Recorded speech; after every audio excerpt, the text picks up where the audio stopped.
you were saying you have to think about the unthinkable, and every time I talk about entrepreneurs, I say you have to be unconscious. I myself can't sleep every night because I really don't think about what can happen.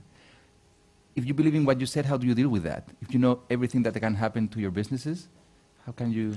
I think that one thing is your strategy for risk, which is don't put all your eggs in the same basket. That's why I was asking before about multitasking and how you come back after a disaster. Because it's, if you have an opportunity and that thing goes terribly wrong, how deep in shit are you? I mean, are you going to be, bankrupt for the rest of your life? If the company has a lot of debts, and especially if it has debts with the social security or with the state or in taxes, and it goes bankrupt, you will not be able to come back. Because basically, all your assets will be taken from you, and all future assets will be taken from you. So basically, you are, game over. You cannot even run another company again. So how do you prepare for that kind of disaster? I think it's very important. You say you are unconscious. I don't believe you because I'm sure you don't have a lot of debt. You have other assets which are not in the company, and you have many of these decisions that you take unconsciously, but you are very well aware of them. So that if something totally wrong happens to the cocktail, you will still, standing on your 2 feet, you can go after another opportunity. So it's making sure that if, something totally wrong happens, you can still go on. So, you have to put hedges around your assets. You have to make sure that you have some of your personal assets not in the company. One of the things that I've heard that they do in France, which I think is fantastic, is that when you are an entrepreneur, before starting a company, you can actually say what assets you have that you don't want to put in the company, and those assets are protected from any future claimant. So if something happens in the future, your initial assets are protected. Okay. So you can jump into entrepreneurship with a much higher degree of certainty that, if it doesn't go well, you can still have your assets, you can still have a small house or whatever you have.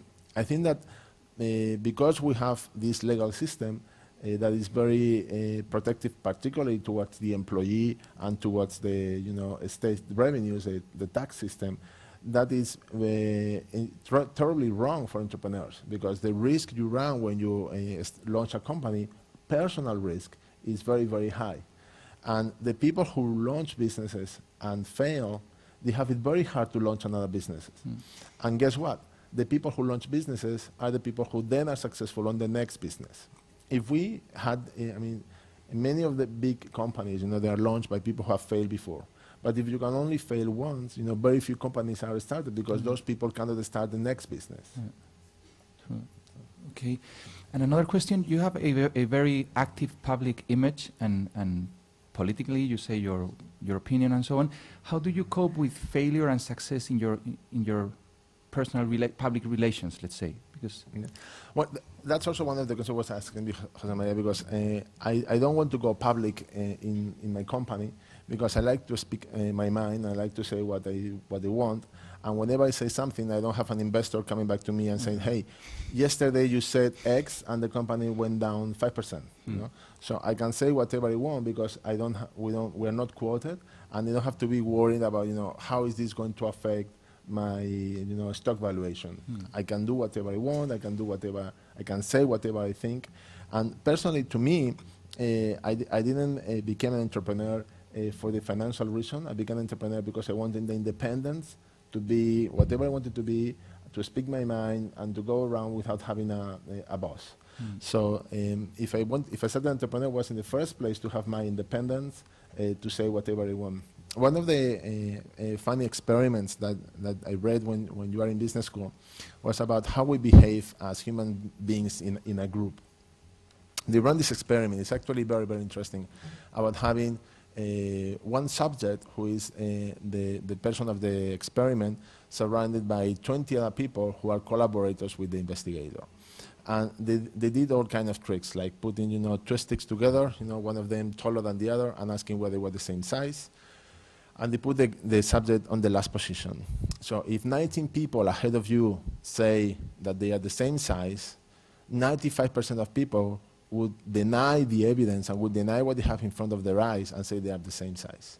or different colors. You know, they would put people with 2 different colors and ask them, you know, are these the same color or not? If 20 people before you say that they're the same color, the social pressure that we feel is so high that people tend to say, you know, just to be part of the group, just not to be different, you know, to deny the evidence they have in front of their eyes and to agree with the group. Now, the big difference, and this was critical difference, was it was just one person in the group saying that the 2 sticks were different, totally changed the equation. 100% of the people would say that they are different if one person before them has said that they are different.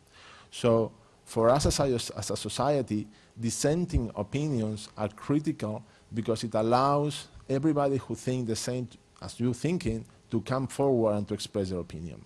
So the most important thing that I think we can do in a democracy is when we don't agree with something or when we think differently, to say it, because that allows everybody else in the group to think about it. To me, this was, I lived this in first person with the real estate bubble. In 2003, 2004, we published a book from idealista.com called The Real Estate Bubble.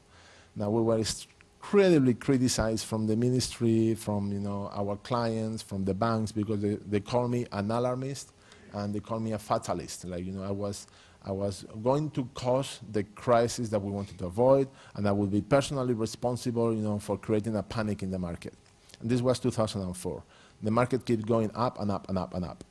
And it's not only that. In 2004, I remember very, very clearly, at that moment, before the government changed, Solbes was the Commissar of Economics in Brussels, and Rato was Ministry of Economics in the Aznar government in Madrid. And Solbes was alerting the danger of a real estate bubble in Spain. This was the European Commission. And here, the Ministry of Economics, Rato, was denying that there was any real estate bubble. The government changed, Solbes came to the Ministry of Economics, Rato went to the IMF. It was only 2 months before the IMF started alerting about the real estate bubble in Spain, and Solbes from the Ministry of Economics denying it. So, you know, we have this situation where, you know, as a society, we don't want to see what we have in front of our eyes. We want to deny the evidence. We want to keep the ball rolling. So in my case, I like to speak my mind and to say whatever I want to say, because I think that otherwise we just go crazy like a communist society. That was a very long answer to a very short question. Great. And one last question. What keeps you awake at night when you fail or something happens during the day that doesn't let you sleep? I think that, to me, the most dangerous things are things that are societal. Not so much about myself, because if I have some problem personally, you know, like a health problem or something with my family, you know, that's a risk, but that's not something I can prepare for or against. The things that really scare me, and especially I love to read history, and when you read history books, it's about how quickly societies change, you know, when you think nothing can happen. If you read about how Europe was, you know, at the beginning of the 20th century, the Belle Epoque, it was unthinkable, something like the First World War, totally unthinkable. There were many crises, you know, but it was totally impossible to think that, you know, the killing of one prince in Sarajevo would create such a destruction. There were more than 25 head of states killed in 20 years in those times. So the killing of the Prince Friedrich Joseph in Sarajevo was just one more. You know, it was impossible to believe. It's like this guy in Tunis burning himself. Who would have thought that this would provoke a series of revolutions that would topple the government in Tunisia, Egypt, maybe Bahrain, maybe Libya? You know, who would have think that? So society changes very quickly and in unexpected ways. You know, but on the other hand, we tend to think that what we have around us is stable and will last, you know, for decades. So that kind of changes, that kind of, you know, earth-shattering events that we are not aware of. That's what, you know. But they tend to sleep very well anyway. So I don't have any problems in sleeping.